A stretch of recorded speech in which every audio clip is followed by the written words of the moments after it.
Hey everyone, and welcome to episode 2 of my Road to Pro series. Now, if you guys didn't catch the last video, I'm going to put it up in the top right now. So make sure you go and have a look because it was the perfect way to start a career. It could not have gone better. It was a bit boring, but it could not have gone better. So if you do go ahead and watch that video, make sure you like, subscribe, and this video. We are so close to 500, so let's just do it.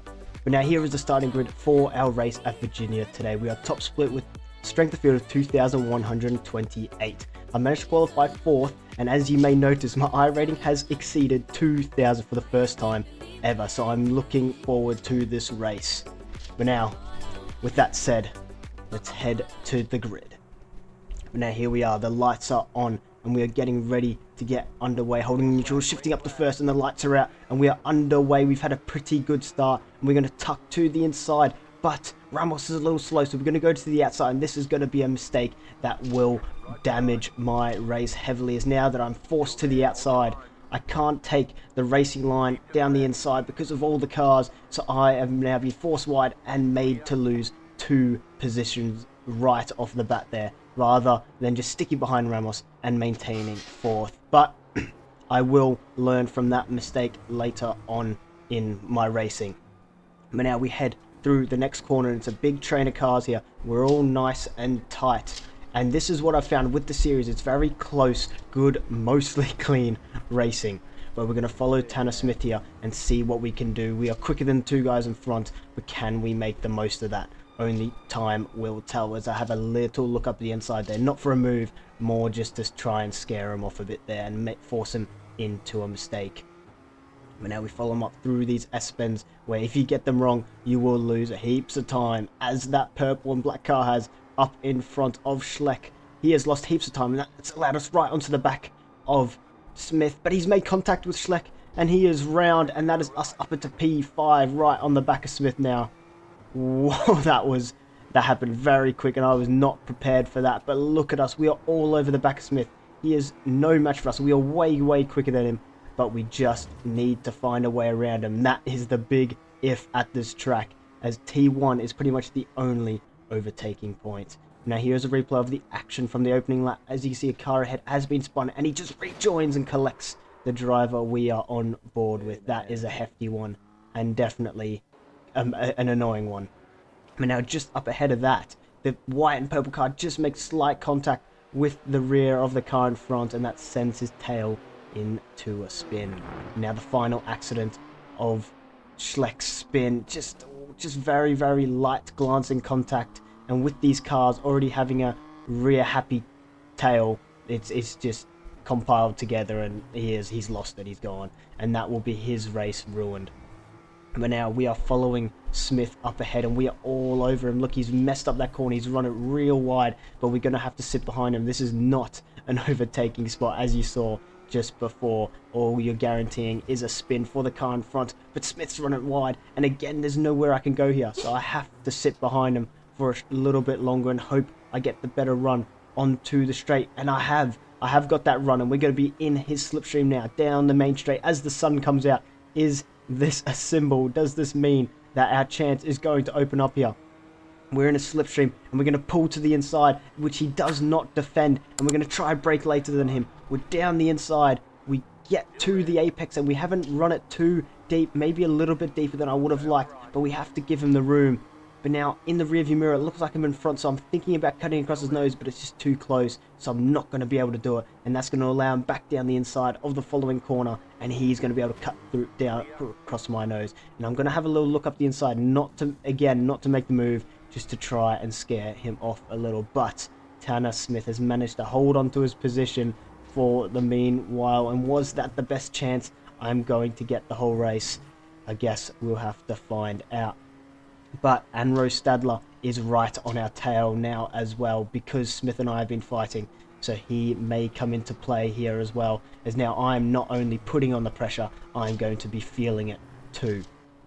Now we go through these S-bends, and you can see we are a little bit shook now after that good racing, as we have a massive moment, almost losing the rear end there, but we've just got to settle back down and reel Smith back in once again, because we know we are quicker than him So we've just got to go and prove it as we head through the fast final corner. That is very easy to get wrong, as Smith has done slightly there, but it's not going to be enough, and we are equally sandwiched between Smith and Stadler. But we've got to close this gap now and get back up into our P4 position that we began the race in. And that is where I am aiming to finish as we head into T1, and look how much better we are on the brakes than Smith in front. We have just reeled him in 3/10 through that one corner, and we've dropped Stadler a little bit. But now here's a replay then of that overtake chance. We send it down the inside because he left the door wide open for us to do so, and it's good, clean side-by-side racing there. But I didn't cut across his nose, and a good thing I didn't too, because look how close it is. He is just alongside my rear tire.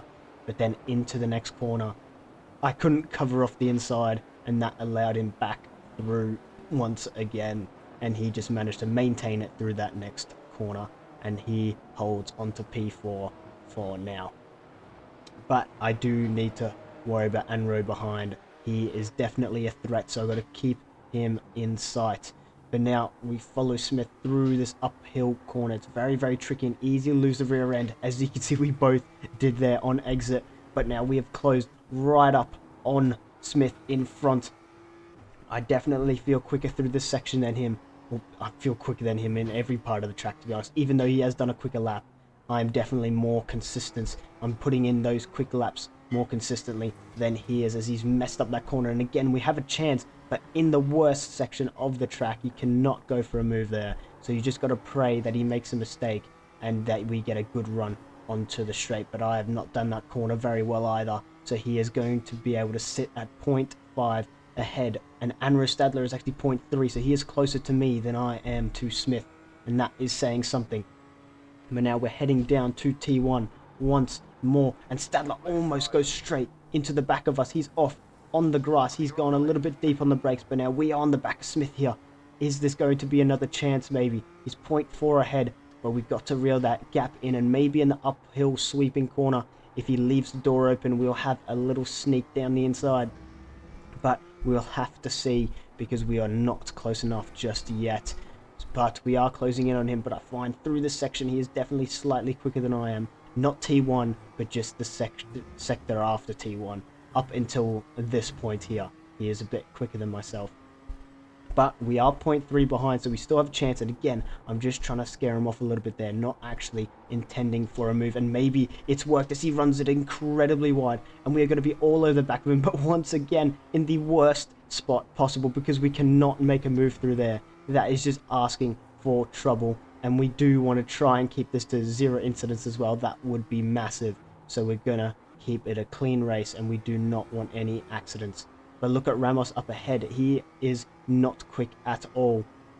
We are actually gaining on him whilst fighting. So just imagine I wasn't stuck behind Smith. I could have caught up to P3 and overtaken him possibly, and maybe even had a podium. But it is definitely not off the cards yet. We still have about 2 laps of racing now as we cross the line here. It'll be 2 laps, and we are all over the back of Smith. But this time he defends, unlike last time. But we go around the outside, but we've gone a little bit deep, which is going to allow him to maintain the position. If maybe I had broken slightly earlier, I could have had him around the outside, or at least then on the inside into this next corner. But I've made an error, miscalculated my braking point, and that has allowed him to maintain his position for now. Now we head into T3, I believe that's T3 anyway, maybe 4, and now into the following corners. And you can see Ramos is not that far ahead. So if we could just sort out our problems and just get in front of Tanner, we could maybe have caught up to him. But at the end of the day, it did not seem possible, as we are now on the white flag heading up the hill. And we have made a couple errors that has allowed Tanner Smith to pull a 0.8 gap to us. And that, I think, is going to be it. There's no way we can bring this back now. Not with the few corners that are left. Unless he makes a mistake, there is no chance. But I have seen cars lose it on this corner in the final lap, which actually promoted me to P3 in another race. So maybe he'll do it here, but he does not. And now we have one last corner for him to make a mistake. Is he going to? No, he keeps it nice and clean. We did manage to pull him in, 3/10, but it won't be enough, and we are going to have to settle for P5. But honestly, that is still an incredible effort. We were the number 5 car, and we finished 5th. So it's meant to be, but what a race that was. Definitely an enjoyable one. This series is bringing out some incredible racing, and I highly recommend it for any of you looking for some good racing. But now here is the result of round 2 of the championship. As you can see, in first we had Proctor and Jack, second was Jowdry, third Ramos, fourth Smith, and myself finishing in 5th, earning me 4 points to my championship or season points. And that is going to put me up to 15 out of 20, but I also gained 0.18 safety rating, bringing me up to 2.69 and 28 I rating, which is perfect, because now I'm at 2055 I rating. Hopefully it's only going to go up from there. But now, if you guys have enjoyed episode 2 of my Road to Pro series, make sure you go down below, hit the like button, hit that subscribe button. We are so close to 500, so let's just get there. And I'll catch you guys in the next one for round 3.